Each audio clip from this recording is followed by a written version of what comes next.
at the back of a garbage truck. Kind of open the payload, fill it the bell, close it up. 12,000 tons of rock pass through Nolizwa station every day. And this me. You got it. Okay, you do the gold, I'll do the weight. Sort of appropriate, really. Here comes the big dumper. Big dumper. Not a lot of variation in the task. It's open And closed. and closed. Open and closed. Sometimes we open, other times we close. Yes. She's got it under control. She is sending this stuff to a hoist, which is then going up to the surface over 2.5 miles. Coming up, I enter one of the most highly secured buildings in the world to forge $4 million of pure gold. Solid gold. That's not even a joke. That's actually solid gold.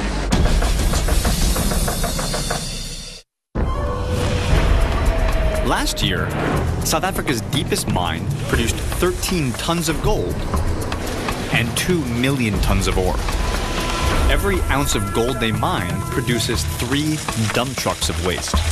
Here at the Mponeng mine, in just a 24-hour window, they pull out of the earth just 100 pounds of solid gold. Now, to get that 100 pounds of gold, in that same 24-hour window, they have to excavate nearly 15,000 pounds of rock. So to put this in perspective, in a given 30-day period of time, we're talking about nearly 500,000 pounds of solid rock, building a veritable man-made mountain right next to the mine. Going from rock to gold takes 48 hours of processing. That happens at the mine's 20-acre on-site processing plant. So the ore that comes out of the ground is not a shiny gold nugget that I imagine a panhandler from the 1880s biting on. No. This is not it. It's not visible with a human eye. So we're talking about infinitesimally small bits of gold powder. Yes. Invisible to the naked eye, kind of scattered throughout this rock. And your job is to somehow get that microscopic powder out of the rock and then recombine it into solid gold. That's exactly what we do. First, a 4,000-ton mill crushes the ore into a sand-like dust. The team then mixes in cyanide and carbon to dissolve the quartzite and leach out the gold. The purified gold then goes to the smelting house for the final step of the process, melting and pouring. Today, they're pouring 10 55-pound gold bars worth $4 million, the product of half a week of mining. So right now, in a matter of minutes, we're going to pour out about 10 solid gold bars. That is correct. All of the mining, the digging, the blasting, the drilling leads to right there. That's the final product. The iron has just come out of there. It is incredibly hot now that the gate is open. My face is actually burning. $4 million of liquid gold coming out of the smelter right now. Here it comes, here it comes. Wow, look at that. Each mold contains enough gold to buy 3 Lamborghinis. This looks like a science fiction movie, look at that. That is incredible. Millions of dollars, Isaac. It takes only 5 minutes for the molten gold to solidify.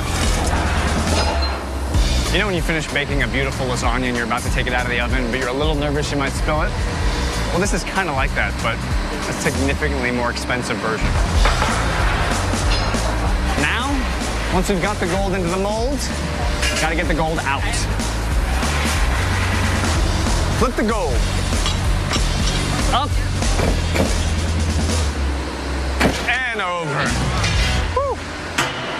Smack it out. And now, come on.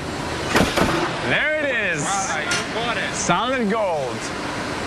That's actually solid gold. That's not even a joke. That's actually solid gold. So, Isaac, that scrap right there, we're going to throw that away. We don't need that, right? I'll take that to the garbage for you. I'll dispose of it. That is unfortunately not how we operate here. So even that slag right there, you're still going to remelt that and keep looking for more gold. Correct. So I can or cannot take that home with me? You cannot. No one is allowed to. No one's... Even the garbage has gold in it around here. The bars are encrusted with impurities, like zinc and silver. The gold is then transferred to a locked cage to clean off this waste known as slag. They're like golden brownies. This is like the burnt one that tastes good, you know, at the bottom of the batch. Okay, so now that all 10 gold bars are stacked, we're gonna dump them into this hopper and begin the cleaning process. I'm Danny. I'm Kevin Governor Koza. All right, so Governor, we're gonna now clean the gold. We're gonna wash the gold. Yeah. Even though the gold has hardened and cooled from its molten state, it's still 500 degrees Fahrenheit. Well, this gives you a sense of just how hot the gold is. We're putting in some lukewarm water. The gold is piping hot, kicking off steam, but now you can see the slag starting to come off and the shiny gold to begin to reveal itself. Okay, now the water is drained, the gold bars have been cooled off a bit. Now we're gonna start pulling the slag off with this, the metal scaler.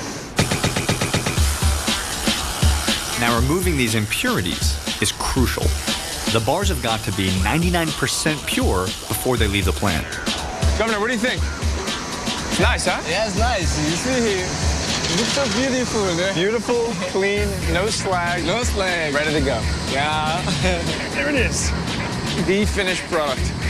Nice, shiny, solid gold. This 500 pounds of gold will be stored in a vault until picked up tomorrow by a high-security helicopter. Coming through. $4 million of gold.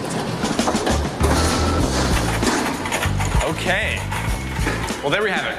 All 10 bars of gold, all $4 million have been delivered into the secure vault. But keep in mind, that relatively small amount of solid gold took over 4 days of solid mining, and all of that taking place over 12,000 feet under the Earth's surface. 2.5 miles below, at the deepest spot inhabited on Earth, the deepening team has nearly reached the end of their groundbreaking project. I mean, from your perspective, it's like every single day you are not just going to work, you're literally breaking the world record every single day you guys push. Yeah. It's got to be kind of incredible. They have to give Guinness a call. Every day, though. Yeah. The crew has 700 feet to go before they reach a $6 billion load that'll keep South Africa's most important mine producing gold for decades to come. The value of gold is a somewhat abstract concept. In principle, we know it's very expensive, whether it's a ring or a watch or a necklace. But until you see this project and physically experience just how difficult it is to extract this ore from the earth, can you appreciate just how precious a metal this is? And while this is an amazing feat of engineering, and this is the deepest mine in the world, the success of this project is not about breaking records. It's about the future of South Africa's most important industry and the country itself.